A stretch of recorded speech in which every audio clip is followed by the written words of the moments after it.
Today we're going to be reading our story again called The Emperor's New Clothes. We're looking out for unfamiliar words and we're thinking about those to see if we can understand what they might mean, and that will help us to understand the story better. Once we've read the story today, we're going to be matching those unfamiliar words we find with either their definition or some pictures, and that will show us that you're understanding what they mean. Let's begin. The Emperor's New Clothes. That's the first word we want to talk about. Emperor. We discussed it a little bit yesterday in Monday's reading activity, and we thought that perhaps because he was wearing a crown, that an emperor might be similar to, say, a king, someone who rules over other people. Once upon a time there was an emperor who loved clothes. He liked looking splendid all the time. Don't I look splendid? Splendid is a word that comes up a lot in this story, isn't it?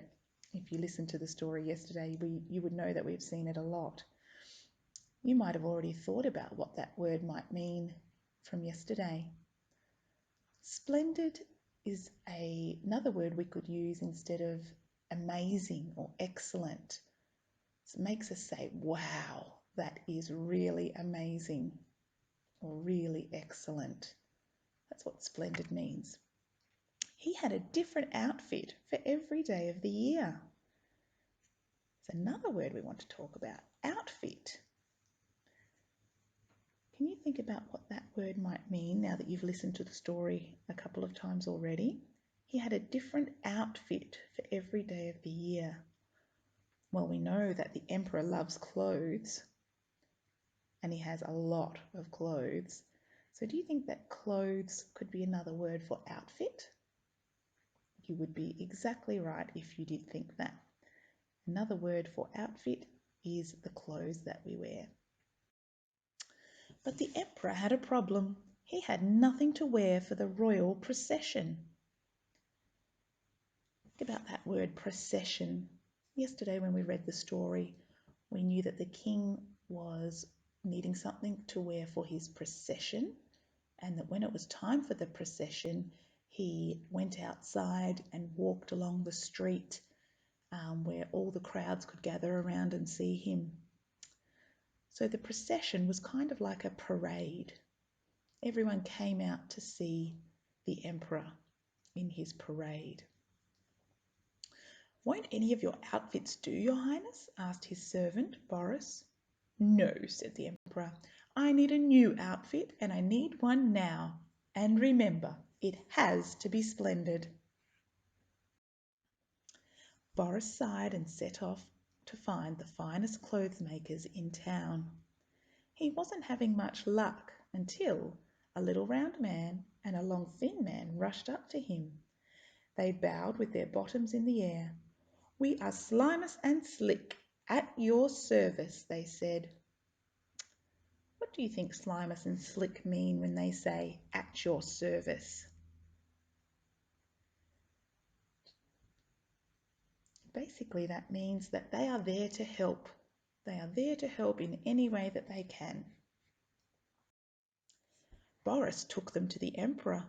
"We make magic clothes," Slimus told him.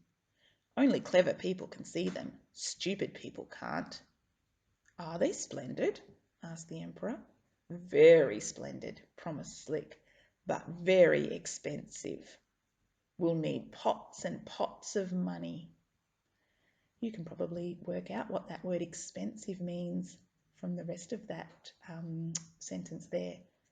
We'll need pots and pots of money. If they need lots of money, it means it's going to cost a lot. So that's what expensive means. It's going to cost a lot of money. "Take all the money you want," cried the emperor. "Just make me those clothes." A week later, the emperor and Boris went to see Slimus and Slick at work. "Welcome," they said. "What do you think of our clothes?" The emperor gulped. Boris gulped. Neither of them could see a thing. But they didn't want to look stupid. So the emperor said, "Splendid. Yes, really very splendid." splendid, said Boris. Most splendid, added the footman. The footman, that's an interesting word that you don't hear very often. Might come up in fairy tales and even in movies that you've seen of fairy tales like Cinderella perhaps. The footmen are those two men there dressed in purple coats and purple hats, and they're another type of servant who help the emperor. Here, have more money. As soon as everyone had gone, Slimus and Slick laughed and laughed until their faces turned purple. Then they ordered a huge feast. Wow, I think you can tell from the table in front of them what a huge feast might be. A feast is when you've got lots and lots of food to choose from. It's hungry work making magic clothes, they said. This is the life. On the morning of the royal procession, the emperor couldn't wait to put on his new clothes. Here is your cloak, said Slimus. It's light as a feather. Now, we can't actually see a picture of a cloak in this drawing, can we? Because Slimus and Slick have been very sneaky and they've tricked the emperor into thinking that they have made him new clothes, when actually they've just taken all of his money and not made any clothes at all, and tricked him into thinking that they are special clothes that only clever people can see. So we can't see a picture of a cloak, but have you heard that word before? You might remember in Little Red Riding Hood, she wore a red cloak. Remember what that looked like? It was a type of cape, wasn't it, that Little Red Riding Hood wore? And that's what Slimus and Slick are pretending they have made for the emperor. Oh, your highness, said Slick, you look very handsome. Your clothes fit so well. The emperor admired himself in the mirror. Don't I look splendid? Let's talk about that word admired. If he's looking at himself in the mirror and he thinks he looks splendid, which we know is another word for amazing or terrific, fantastic. If he thinks he looks splendid and he's admiring himself, that means that he's looking at himself and thinking he looks great. He's loving what he sees in the mirror. Yes, your highness, gasped the footman, staring straight at the emperor. Yes, your highness, said Boris, staring straight at the ceiling. He was trying not to look. Open the palace gates, ordered the emperor. Let the royal procession begin. The crowd gasped when they saw the emperor. Everyone had heard that only clever people could see his clothes. Aren't his clothes splendid, they said. And here's lots of other words that are synonyms for the word splendid. Extraordinary, fantastic, simply superb, splendiferous, wonderful, magnificent, amazing. Let me see him, called a small boy who was stuck at the back of the crowd. Oh, said the boy, the emperor's got no clothes on. Faster than a spreading fire, a whisper whizzed through the crowd. The emperor's got no clothes on. The emperor's got no clothes on. The emperor heard their words.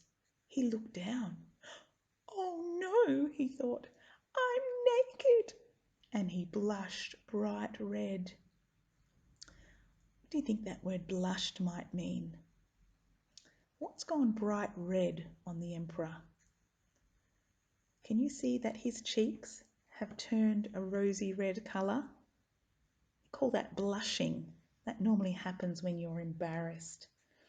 So the emperor has blushed bright red because he's embarrassed about what's happened. He's just realised he actually has no clothes on at all and he's been tricked. But I can't stop now. This is the royal procession and I am the emperor. So he held his head high and walked on. The crowd clapped and cheered. They thought it was the most splendid royal procession ever. And that's the end of the story.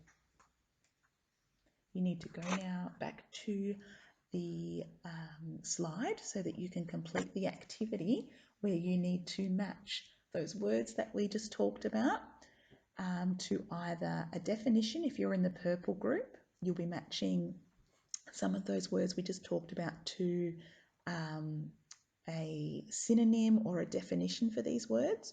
Or if you're in the yellow group, you will be matching some of those words we just spoke about to pictures. Okay, good luck with that. Have a great day. Bye.